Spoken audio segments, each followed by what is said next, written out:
I appreciate that. At the end of the day, I'm not getting into any details, but good friends help your dreams come true. And every morning I wake up in a place that is a dream for me. And David helped make that a reality for me. And so good friends make your dreams come true. We're yelling for David Manning. David Manning. The legendary David Manning. A 5-time referee of the year. Mr. David Manning. Manning, he's got him cradle. Inside drop, cradle, 1, 2, 3. One of our business partners who's partners with us in several business ventures around the world. Did over 100 million last year and traveled over 40,000 reps around the United States and the world. We want to introduce to all of our listeners here at the SoundMoney podcast, Mr. David Manning. David Manning. Introducing Zach Davis and Josh Anderson with the SoundMoney podcast. Hello and welcome to this week's episode of the SoundMoney Sound Principles podcast. My name is Josh Anderson. Alongside me this week, Zach Davis. How are you, Zach? Good. Hey, how's it going, everyone? Man, we are excited today to be able to have part 2 of our series with David Manning back with us to continue talking about some business principles and some life experiences. David, how are you today? I am fantastic. Texas weather's nice. Yeah, well, I don't want to say guys are dressed for winter. I'm sitting here not wanting to go outside or I'll be sweating.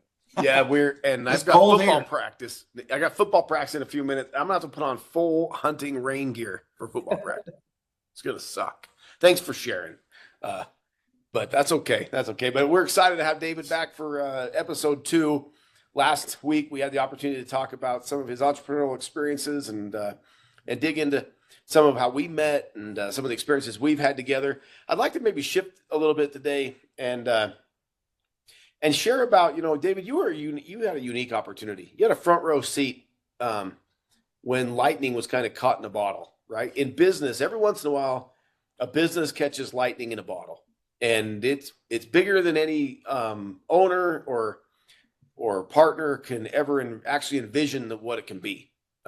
You had that experience with the Von Erich family in pro wrestling. I maybe I'm putting words in your mouth, but it seems to me like you had that experience of catching lightning in the bottle. Would that be a fair statement? It was crazy. People will never know how popular it was in 80, 83, 84, and 85. I've had the opportunity to be with you on countless occasions. One time you don't even this, but you don't know the details. You actually saved Zach and I from the Mexican drug cartels, the Sinaloa cartel.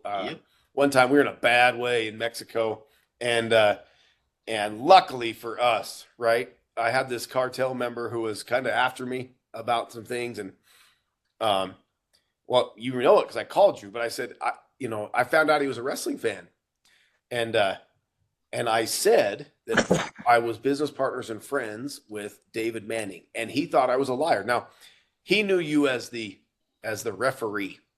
Okay. And in Mexico, like, pro wrestling is the biggest thing in the world.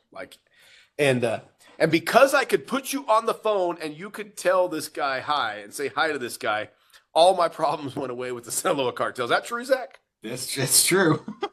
I said, I could get David Manning on the phone right now and he can say hi to you. And he wanted to know if you could hook him up with Santos. El Santo. If he could introduce him to El Santo. But tell us a little bit about, some of the experiences you had, some of the fun that you had at that time in life, and maybe some of the lessons that you learned that an up and coming entrepreneur might need to know. Well, the biggest lesson when I talk about the business, the biggest lesson is how I got into business. And I have a saying, and I tell my kids, and I know you guys do the same. If you give out good things, you get back good things. True. And so when we go back to after I graduated high school in 72, the state of Texas it just wasn't gifted with good wrestling coaches. If you wanted good wrestling, it's like when I was growing up, if I wanted competition, I had to go to Oklahoma, Kansas. I had to travel because the state of Texas just wasn't, it was way behind if you wanted to talk amateur wrestling. And so once I graduated, literally had scholarships, but I had to get married and jump right into a full family. And so in doing that, I was coaching at the high school. They literally brought me in, even though I didn't have my degree yet, and were paying me as a coach because this is where I went to high school, and they knew the caliber of wrestler I was, and I was coaching the kids at the high school. And I donated my time, because this is how I got into wrestling, at the YMCA. So twice a week, I was going to the YMCA, wasn't charging them, and I was coaching kids that were 4th, 5th, and 6th grade. Long story short, we have a tournament up in Denton, Texas. I take my team up there, and back then my team won everything because, in my opinion, they had the best coach in Texas. And so we go up there, and one of my kids, I'll never forget, a kid named John Atwood was wrestling another kid. And this kid's trying to throw a switch, and he's throwing it over the back. And when he shot in, he had his head on the outside, and John about tore his head off with a crossface. And so after the match, I just pulled the kid off the set. He had some talent, and I just said, hey, when you're shooting in, keep your head on the inside. And I showed him how to do a switch, go under the leg, get some leverage. Really, that was it. He didn't ask for it, but I gave it. And so later on that day, I go to the concession stand. I go to get a sandwich and a soft drink, and I go to pay, and the girl goes, it's on the house today. And I said, oh, wow, coaches eat free, huh? She goes, no, you do. Compliments of Fritz von Erich. And I was a wrestling fan. I watched every Saturday night, and I was like, wait a minute, Fritz von Erich's here? She said he was here, and he said if you came to the concession stand, put it on his tab. He's one of the sponsors. I was like, wow. And I didn't think anything more about it. 2 or 3 weeks go by. I get a phone call from another coach, and he says, hey, Jack Atkinson is looking for you. I said, Jack Atkinson, who's that? He goes, Fritz von Erich. I said, oh, wow. And he said, can I give him your number? Back then, we didn't have cell phones or any of that. And I was like, sure. So next evening or so, I get a phone call. This deep voice says he's Fritz von Erich, wants me to come to his house out in Lake Dallas. And so I said, sure. So we set up the meeting, and I go out to Lake Dallas, and we go into his office, and intimidating guy, big time. And he says, I've been doing some due diligence on you. You're a hell of a wrestler. And I said, well, thank you. And he goes, you remember that kid you helped here at the tournament? And I said, no. And he said, there was a kid right after the match. You literally went over and started helping him. And he yells out, Kerry. And he was wrestling under the name Kerry Atkinson, his real name, but it was Kerry von Erich. And he brings him in, and he goes, this is him. I want you to be his private coach. And he said, I've got mats, but if I need more, whatever I need, you tell me. We have a gym. We'll put it in a gym. And but I want you to coach him if you can, twice a week. And my other son, Mike, will be coming up, and Dave. Kevin had already got a scholarship to play football out at North Texas. And so I started coaching him. And then after a few weeks, all of a sudden Fritz came, said, hey, you want to make some extra money? You can be a second and carry the robes and stuff to and from the ring for the wrestlers. I thought, oh, yeah, I'll do that. Like I say, I was a wrestling fan, so I go down, and I'm doing that for back then, the old days, Lou Thez and Killer Carl Cox and, some of the old-timey wrestlers. And so I'm doing that. And then back then, all of the referees were retired wrestlers. And all of a sudden, Fritz comes in one day, and he goes, I got an idea. He goes, I had a beard. And he said, you shave that beard. Next week, you're going to referee a match. We're going to promote you as the youngest referee in history. And I was like, wow. And so I did. And then the next week, I refereed the first match of the night. And then the next week, I refereed the first 2 matches of the night. And then I came back one night, and there was a wrestler here named Lord Alfred Hayes. And he's like, look, man, this is the best thing that's ever happened. We don't get young athletic people like you refereeing. You need to be involved in the match. And he said, it's a show. We want to beat you up. When you're counting, put some drama into it, like 1, 2. And instead of just jumping down the count, you can dive over them and start the count. And so I was doing things and taking bumps that no one had ever done as a referee. And then we moved forward about 8 months go by, and I was literally at this time helping sell tickets at the Sportatorium for the big events and just making extra money through the wrestling world that I had quit my regular job. And so Fritz's office was at the Sportatorium. And so one Tuesday morning, they did the booking meeting every Tuesday. That's where they do all the planning. And one Tuesday morning, Fritz walks in and he looks at me and he goes, "Hey kid, I want you to come upstairs today." And I said, "Oh, okay." So I go upstairs, and I'll never forget, it was Fritz sitting behind his desk, and then in front of his desk, there was 3 chairs, and there was Gary Hart, there was Bronco Lubrich, one of the referees, and then there was Bulldog Danny Pletches, who was a former wrestler and referee. And then I sat in a chair off to the side. And during the conversation, Fritz was laying out something that he was involved in, they were going to do, and he laid it all out, and he looks at Gary and says, "What do you think?" And Gary says, "I like it." And he looks at Bronk and says, "What do you think?" And Bronk says, "I like it." He looks at Pletch and says, "What do you think?" And he says, "I like it." And out of the blue, he looks at me and goes, "What do you think, kid?" And I said, "I don't like it." And he said, "Well, first off, you're effing fired. Now tell me why you don't like it." And I don't even remember what it was, but I told him, my feeling for what he was saying. And he said he always had 1 or 2 cigarettes going. And he's smoking that cigarette, and he said, "You know what? The kid's right." And he changed it up. Then he asked them all 3, "What do you think?" They liked it. And he looked at me and said, "Now what do you think?" I said, "I like it." So when we get up to leave, he said, "You stay here." And the other 3 left. He said, "Appreciate what you did today. You spoke the truth." He said, "I could have said I was going to go out there and take a big shit in the ring. They'd all said they liked it." Yep. And he said, "I want you at every booking meeting from this point forward, and I want you to do just like you did today. Speak up." And believe it or not, I just had an act for it. It was crazy. And I came up with some of the biggest angles here, the Von Erichs, the Freebirds, Kabuki, creating the different people. And we went from doing, several $100,000 a week to, like I said earlier, all of a sudden we were doing hundreds of millions of dollars. And we were so popular, even in Israel. I'll never forget one time Tom Landry went to Israel, and when he came back, we would do appearances with the Cowboys and sign autographs, and they would be in one area and we'd be in another. And Landry was talking to Fritz, and he said, "I was just in Israel." He said, "I went in a diamond store," and the guy goes, "Oh my God, I know you. You're the coach." And he goes, "Yeah."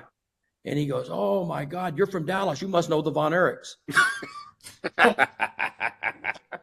And Tom said, "Yeah, I do know the Von Erichs." But, we go to Israel and we sell out 7 straight shows, same wrestlers every night, just switch the matches around. And we had to go into soccer fields because the Coliseums wouldn't hold us there. So we'd go into a soccer stadium and do 28,000 people every night. And then we came back here, and after David Von Erich died, we did 42,000 people at Texas Stadium. It was the biggest event ever at that time for a live event wrestling. Vince McMahon broke that record about a year later with the first WrestleMania up in Canada. And but it was crazy. I mean, it was one heck of a ride. I couldn't even, as a referee, I couldn't even go places without being, mobbed for autographs. It was crazy. Lightning in a bottle, right? Every once in a while in business and in life, lightning strikes, and if you can capture it and you can not get too much ego involved, and you can hold true to some principles, you can really do some amazing things. So, Zach, some takeaways there, some thoughts that you might have had with you share that experience. Oh, I think the number one, as I've heard this story over the years, the one thing that's always stuck out to me is there really are too many people who are yes men. Right? They're afraid of the consequences of speaking up. And I really believe there is a deficit of leadership in our nation today and in the world. Like, people are too afraid to give their true opinion. And the fact that, you have to be thinking, okay, is this meeting after the meeting where I'm going to get my butt chewed because I have this authority here and I went against him, and everybody else was scared to do it. I've been in lots of meetings with lots of other men, and you're like, just speak up. What is your real opinion? Because that's where the good ideas come, when people, they buck against the status quo or the ideas, and that's where new, fresh ideas come from. So, in a tactful way, I think it's important that people actually, if you want to have a great company, you really need to foster an environment where people can speak the truth, that they're not afraid that there's going to be recourse if they don't agree with everything that you say. Otherwise, why do you need them? Like if you're trying to do things and you're building a team or you're trying to run a company, why do you need those people sitting in the room if you're not really interested in what their opinion is, and if they don't feel like they can really honestly give their thoughts, right? It's like, and then just the other thing that's always stuck out to me with that story is when he asked, do you remember that kid you coached? And you went, no. It's probably because there were 20 other kids that you coached that day, right? And there was no financial remuneration for it. There was no like, okay, I'm going to do this because he's here and maybe this will be the end. It wasn't transactional. Right. And oftentimes in life, we get really transactional and we think about, hey, if I do this for somebody, then maybe I can get this. But it's in those really unselfish moments when you really are trying to help someone or make a difference that whole idea of, like you said, I can't remember exactly how you said it. My version of it is a hand that is open to give is a hand that is open to receive, right? Exactly. It's in that giving where it's God for me, right? When you do that, God is like, okay, I'm going to give you more of what you need to help more people because you're willing to help people. So those two principles, I think, really, to me, stand out in that story is you got to let people voice their opinion, and you need to voice your opinion. And then two, it's not always transaction based. Just do the right thing in the right moment, and God will find a way to reward you for it sometime. Well, and you wouldn't put people in this room unless you wanted their opinion. Yeah, exactly. You don't want yes men. You didn't put them there to want them to hear they like your opinion. Yeah. That's why if you put 10 heads in the room and everybody's got their own opinion, you'll come out with the best decisions. But if everybody's got your decision, like you said, you can make that by yourself. Yeah. Didn't need to waste the time, right? Well, and I agree with all those things that have been shared there. That's some of the keys to life, to do things without thinking of the benefit for yourself, but think outwardly first. And so thanks for sharing that with us, David. I'm going to pivot for a second. For the listeners, right? We have a lot of listeners out there that understand that there's government regulation in the world and there's hard things. And I don't want to ask you to share something that might get you in trouble all these years later, but I admire entrepreneurs who go through really difficult, challenging things in business and find a way to come out on the other side of it. And so a few years ago, without getting into big detail, you got yourself in a way that you had a gentleman come in and actually through corporate espionage, steal your company. Yep. Actually falsified documents and stole a company that for you was beyond successful and super, just killing it in the world of travel. Just amazing, big company and opportunities. And this gentleman came in and stole it, filed false documents in the state of Nevada and corporation documents, and then took out massive loans from hedge funds, craziness, like things that you see, like when you watch some shows on the Discovery Channel, like the greed shows and the documentaries, and you go, holy cow, this stuff's crazy. Well, that happened to our good friend David, right? During the middle of that, though, you also went through, because that gentleman did that, and he made some pretty crazy business dealings. You landed yourself in a position where you had a network marketing company that was investigated by the SEC, correct? Right. Tell us a little bit about when you find out about it, what your feelings were, what your thoughts were, what you felt, and then when you had to go meet with them and sit down in these large conference rooms with endless lawyers, what were you thinking and what were you feeling, and kind of how did it get better after? Well, the guy you're talking about not only embezzled $3 million from my company, because he came in based on getting his merchant accounts, and you guys know to get a merchant account, you give them everything except for underwear. Yeah, and even that sometimes. And he took all of that information and basically said he owned the company. And believe it or not, in today's age, there's companies out there that don't do due diligence like they're supposed to, and actually look at a website to see, is he the owner? It's very simple. If they'd looked at the website, David Manning is the owner. He's not even on it. But he went and borrowed $5 million from a hedge fund with my companies as collateral. And it was a dogfight. But during that fight, we got the letter from the SEC. And guys, let me tell you, that's a letter you don't want to get. And when we think of the SEC, you think of investments, you're thinking of trading. I never in my wildest dreams thought it was over being a network marketing company. And so when we got the letter, literally everything they were asking for, it was impossible for me to do. Impossible. It would have took me 3 years to put all the info they wanted together. Every transaction in and out for the last 3 years. I mean, it was just things like that over and over and over. And it was crazy. Now, luckily, the head office was here in Fort Worth. And so after a period of time, it got transferred to them, thank the Lord. And they called me in. And so I took my attorneys and we went in. We honestly thought it was based on all the stuff going on. Monty, excuse me, said his name, but he's a crook anyway, so I don't care. So we go in, and it's me and 3 of my attorneys. And on the other side is basically the SEC and their attorneys.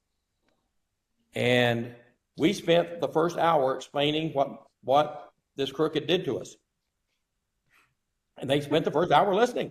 And then they go, well, that we may have to look into that, but what's that have to do with why we're here?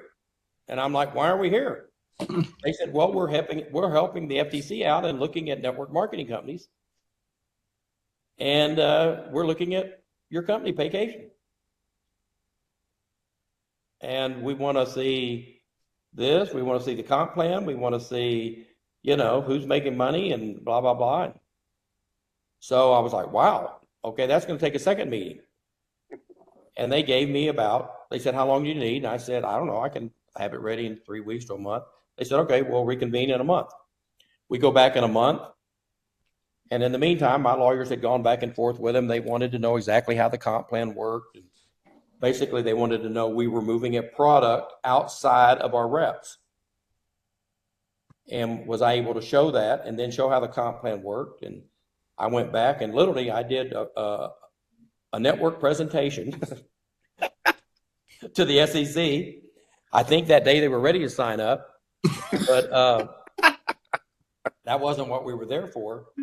But long story short, I laid everything out. I didn't hide anything. Thank goodness I didn't have to. I didn't hide anything. I showed them who was making money. I showed them how much we were doing in travel sales that were not to our distributors, which was over $100 million. I was able to show them how the comp plan worked, how it doesn't just reward 1 or 2 or 3 like a pyramid would. And I think it was actually good for them because they got a lesson in network marketing when it's done right. And proudly, after about 2 weeks of sitting and thinking about it, I got what most people don't get. It's called a no action letter. And it basically, from up here, the United States Securities Exchange Commission, and it goes on to talk about Vacation Travel Inc., Extreme Travel Inc., both of my main companies. And it goes on to say we have concluded the investigation, that there will be no action taken.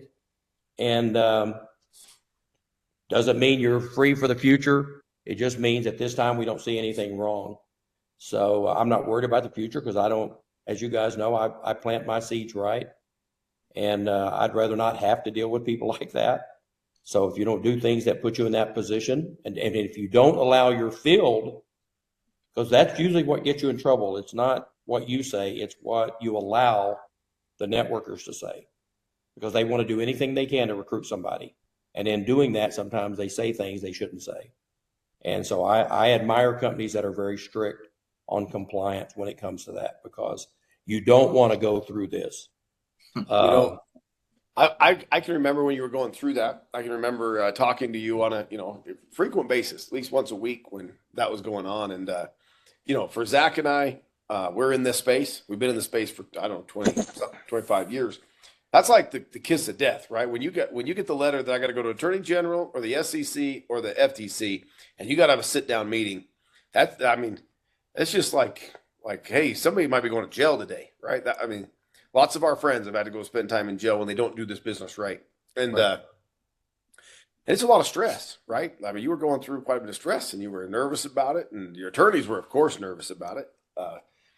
But the relief, right, of coming out the other side was something it was really remarkable to see in you, right? The excitement, the relief, and to realize that, hey, doing things the right way does have great reward.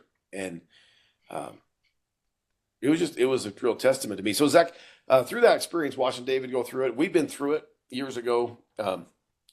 And what are some lessons that entrepreneurs or aspiring entrepreneurs really need to know about going through those processes? There's a lot of regulatory processes in business, all business. Yeah. And what are some things they need to know? And I think, it's been mentioned quite a bit, but I think it really is true. Like one of the main things that people have to understand is you have to be principled in business. Like there's going to be a lot of things that come along your path that sound really good and it's flashy and it looks like you can make a ton of money. But I'm not telling you what your ethics should be or what your moral compass should be aligned. But it probably ought to be legal. And whatever it is, you have to stick to that, because if you don't, you're going to find yourself in a position where they're sitting across the table from you and they're making allegations and you can't defend it because you buried off of what your principles were. And whether you own a company or whether you are in a referral marketing company and you're trying to build a team, you're going to have the same thing. You're going to have teammates who are out there saying things that they shouldn't be saying, or they're going to try to build systems that they shouldn't be building because that they don't work, right? And it's just going to distract people. You have to be principled and you have to be laser focused and you have to do it right. I don't even know. It would be really interesting to get a hold of some type of public record and find out how many no action letters have ever been sent out by the SEC. It has got to be very, very few, because normally the SEC, they don't here's the thing. They're not interested in shutting you down today, right? That's not the thing they're most interested in. They're most interested in sending a message to anyone else who might be thinking about doing what you're doing. They want to scare the crap out of them. So what they really want is the headline. So for them to not be able to publish something and say, hey, we found this really bad actor down in Dallas, Texas, who's defrauding the public and doing this, because that's a warning shot over the bow to every other entrepreneur. Don't mess up or we're going to get you, right? And so to actually have them say, we're not taking any action, that was probably really hard for them to write, which says pretty squeaky clean. Pretty squeaky clean. And you guys know, especially in our industry, it's so scrutinized. And sometimes it's hard to do it right. And to really follow all the rules. And I know, you know how the network is, it's like family to us. And so sometimes I hate some of the decisions I have to make based on something that has changed in the legal world. Yep. That affects my comp plan or affects my marketing. And I've got to go now and let the reps know that I'm making a change. And 90% of the time they think that that's usually putting money back in our pockets. When usually if things are going good, we don't want to make changes. Yeah. Believe me, because I don't care what kind of change you make. Some are going to say, good, I like it. And a lot are going to say, why'd they do this? They don't like change. And so, but good owners have to do it. You have to do it. And especially in today's world, because what I did find out, and I take this as knowledge, you guys know, I do a lot of helping with a new startup company or go in. And I was lucky enough when I first started, Jerry Nera, who goes all the way back as the lawyer for Amway, was my attorney that helped me get in business. And he had a saying. He would say it right to your face. You do as I say, because I'm here to represent you, but not in court. Only way you're going to go to court is if you're doing what I tell you not to do. And if you get caught for that, I'm not the guy that's going to represent you, because I'm going to tell him I told him not to do that. And so I appreciate those people that have shot straight with me. And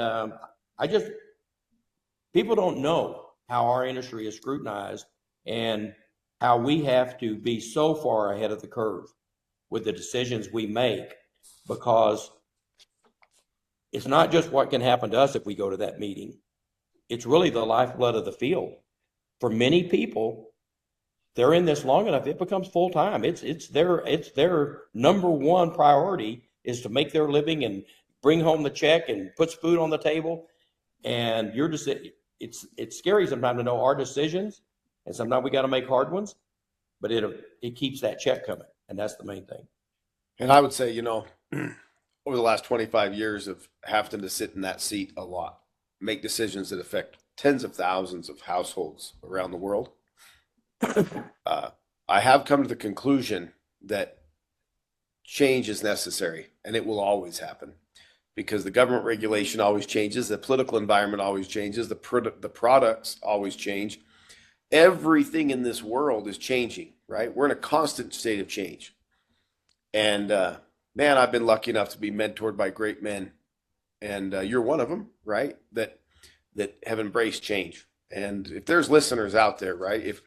If you have a problem, if you say to yourself, I hate change, please just get that out of your head, right? Like you're not going to ever win if you can't get that first thought out of your head.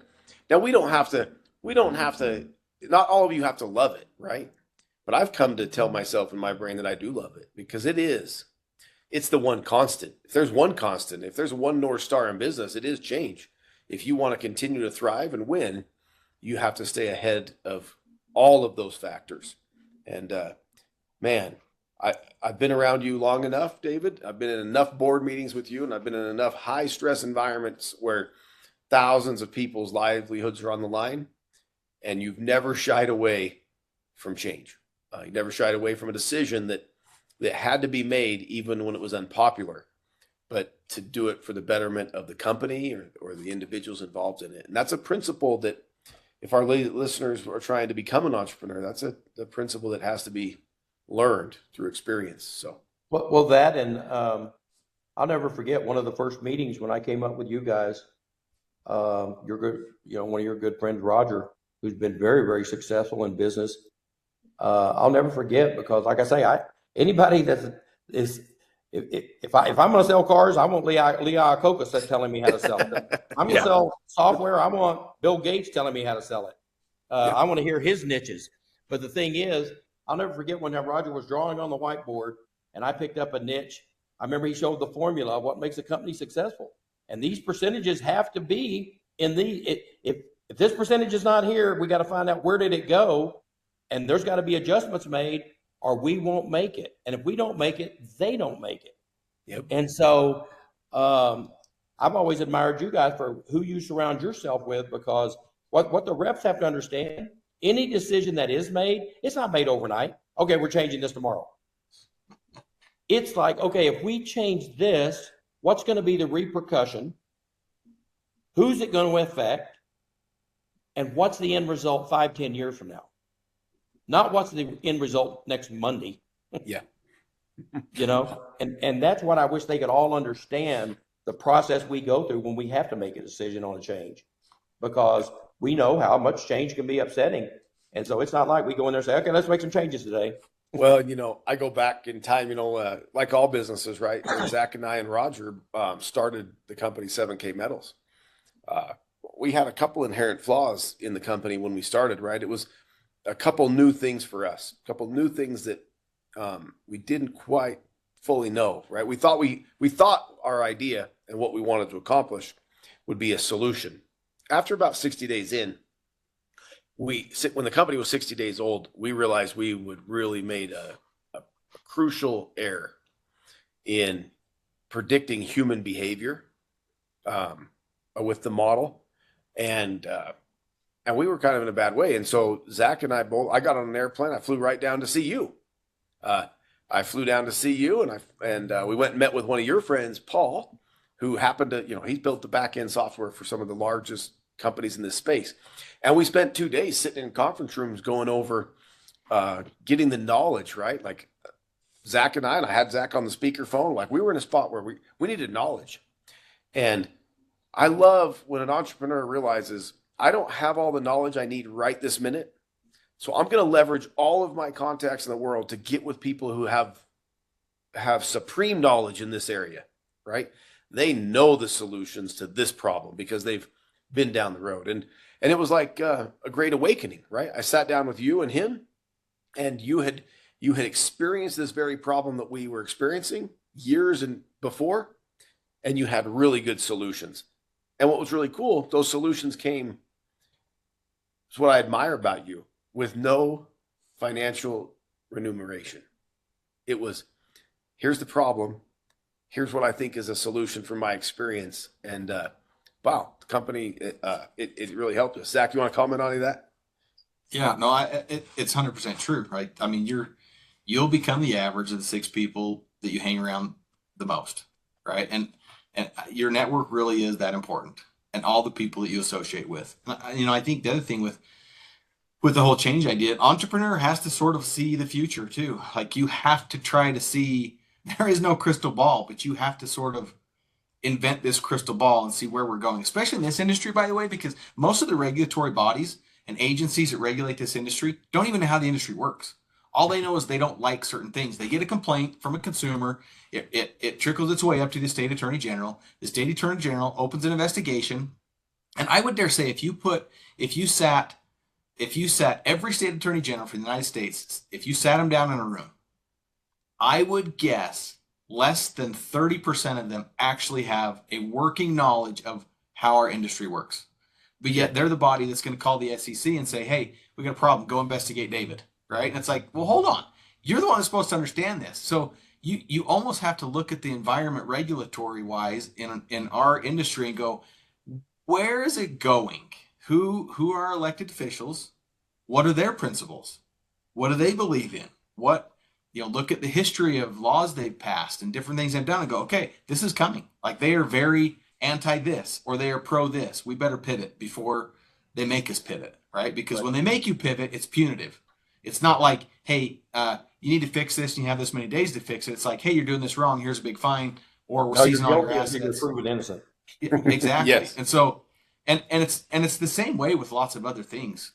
You have to, in the regulatory world, you kind of have to look at and try to invent in your own mind what is coming and how do I need to pivot and prepare for it? Because, like you said, change, it's inevitable. We beat it up on previous podcasts, but it's true. Like it is just true. The only thing consistent in this world is change. You got to get used to it. Josh hit it right on the head. I mean, how many times have we seen owners told stories to each other about owners that come in and think they understand this model of business and will not surround themselves with people that do. And if they do surround themselves with people that do, they don't listen to them. Yep. And we've sat and talked about, I don't care how much money is behind it, it's going to fail. And usually when we say that about a company, we're way ahead of the FTC and I can set name about 5 right now that I've heard about over the last 2 months. And I'm like, they'll be around about 6 months. They'll be around about 8 months. I get it. You know what? I want to tell all the people out there, because we're talking about seeing into the future. It's an old book, but if you want to read a book and understand how people have made the millions that they've made, especially baby boomers, it's called The Age Wave. Mm-hmm. Phenomenal book. And it goes all the way back to when, 60 million babies were born. How did people get rich? And they stayed ahead of what was that group going to need. And it goes through the hula hoop, the diapers, the bottles, Jane Fonda's Let's Get Physical, plastic surgery. I mean, and that's the minivan. Any entrepreneur, that's all you're looking for is a niche that solves a problem of the masses or a solution for the masses. And if you can find that, man, you got to take it and run with it. And if you don't have the money, you go find people you can trust that you want to surround yourself with, and you say, hey, look what I come up with here. You might get a non-disclosure, non-circumvent, so that they don't take it and run with it. Some will. And then you make it happen. And if it's for real, guess what? People A lot of people think, oh, I can't talk to them. Guess what? If I could go show Gates or one of them how to make money tomorrow on a deal, they'd listen. Yeah, and listen, well, they take the call, and that's that's one of the things, right? An entrepreneur just makes it happen, right? Goes to the end of the earth for their idea. They believe enough in it, and it's passionate enough about it that they would do it. I can't tell you. I tell people that the secret to me is if you're selling from here. Yep. Are you selling from your wallet? Yep. Okay. If you're selling from your wallet, you're not telling your family.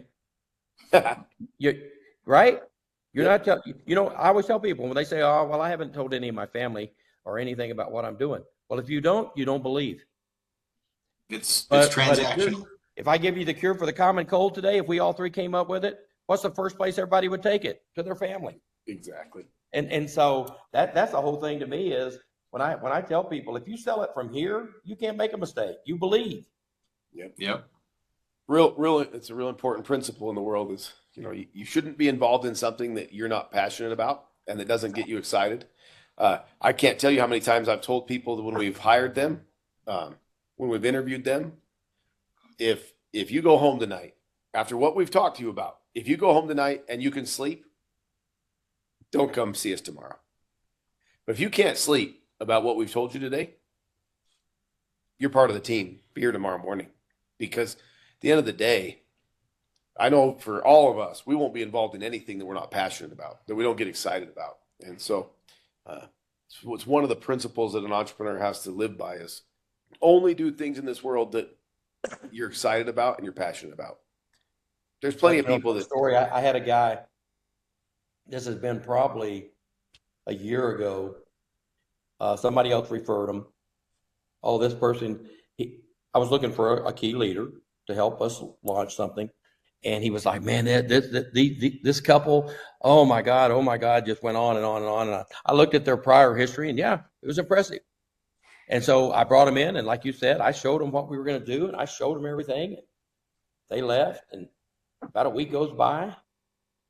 And so I was talking to the other guy. He said, man, aren't you excited? I said, I'm excited, but I'm still looking for the right people. He goes, what, you didn't like them? I said, I loved them. I think they're great, but I haven't had one phone call from them.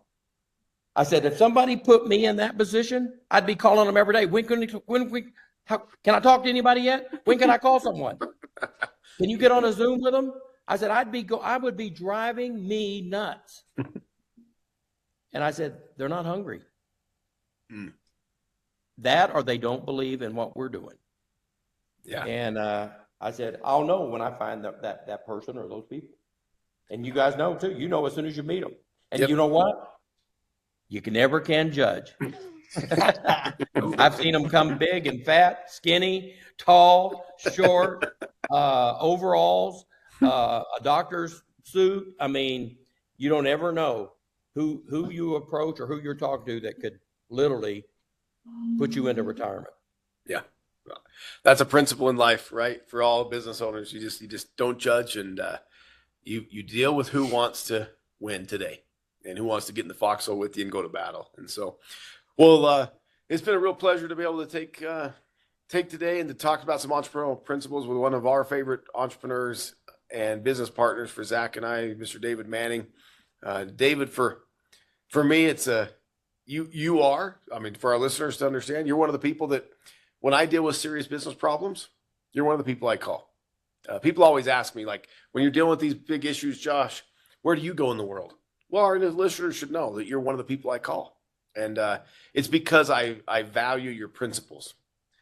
I value your experience, but I value your principles much more than your experience. And you should know that, right?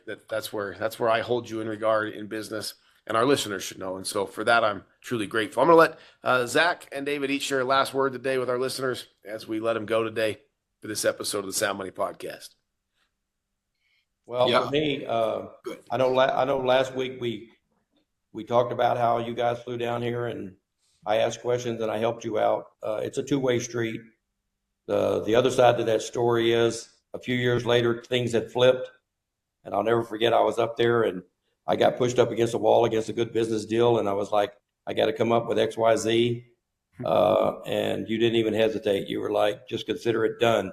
Call us when it's time. And you made that happen. And so for people out there listening, guys, life's a roller coaster, man. 1 week you think it's over, I can retire, I'm going to be rich and everything's rosy. And then the next week, oh my God, what's happened? I got to go get a 40-hour-a-week job. Things are bad. That's called entrepreneurism.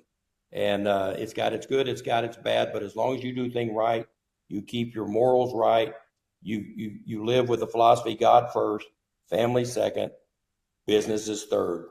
I always say that. And if you do that and you surround your people like the people I got here on the Zoom or the web with me today, it can happen for you. And I'm pulling for you every day. I appreciate that. You know, at the end of the day, I'm not getting into any details, but good friends help your dreams come true. And every morning I wake up in a place that is a dream for me. And David helped make that a reality for me. And so good friends make your dreams come true. Zach, last word. Yeah, 100%. You know, Roger, one of our other good friends, he's been on the podcast before. You guys have heard from him. You know, he always says it's funner when you take your friends with you. Like, success is really fun, right? But when you do it all by yourself, you get to the top and you look around and you're like, where's my friends? It just feels better when you do it with good people. And so, you know, I would just echo that you got to build a team around you of good, like-minded people that you can go to. You know, like Josh said, David's one of my good mentors. I always think, you know, what would David do? Because it's like what Josh said. There's some people that you would think that and you'd be like, maybe I won't do that because I know what their moral compass is or whatever. But when you find people like David and you go, okay, what would David do? You go, I would do that because I know the decision that he would make would be sound decision. He'd do the right thing for the right people for the right reason. And that really is, I think, one of the keys to entrepreneurialism is you have to do the right thing. And you don't know what that is all the time, right? And sometimes you think you've done the right thing and it turns out not to be the right thing. But you've got to come at it from a place of integrity, trying to do the right thing, knowing that you're going to make some mistakes and people are going to judge you harshly for it. Yep. Like it's, you know, they're just as quick to say, you know, boy, wouldn't it be nice to have everything you have. And they don't see all the grind and all the pain and the misery that comes with that. But they're just as quick to put their thumb on the scale and go, see, I knew it. These dang entrepreneurs. But you can't be afraid of that. You just have to plow forward, do the right thing, build what you believe, and really try to surround yourself with good people, and you'll win. And when you win with friends, it is a lot funner. So I hope everybody has an awesome week, and you can take some of these principles and use them in your own life and business and relationships and whatever you're doing. And hope you guys just kick butt.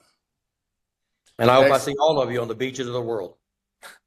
I like it. We're going to see each other there. David, appreciate your time today, David. Appreciate all the audience's time. We'll see you next week on the Sound Money, Sound Principles podcast. Everybody have a great day. All right. See you guys. See ya. Thanks.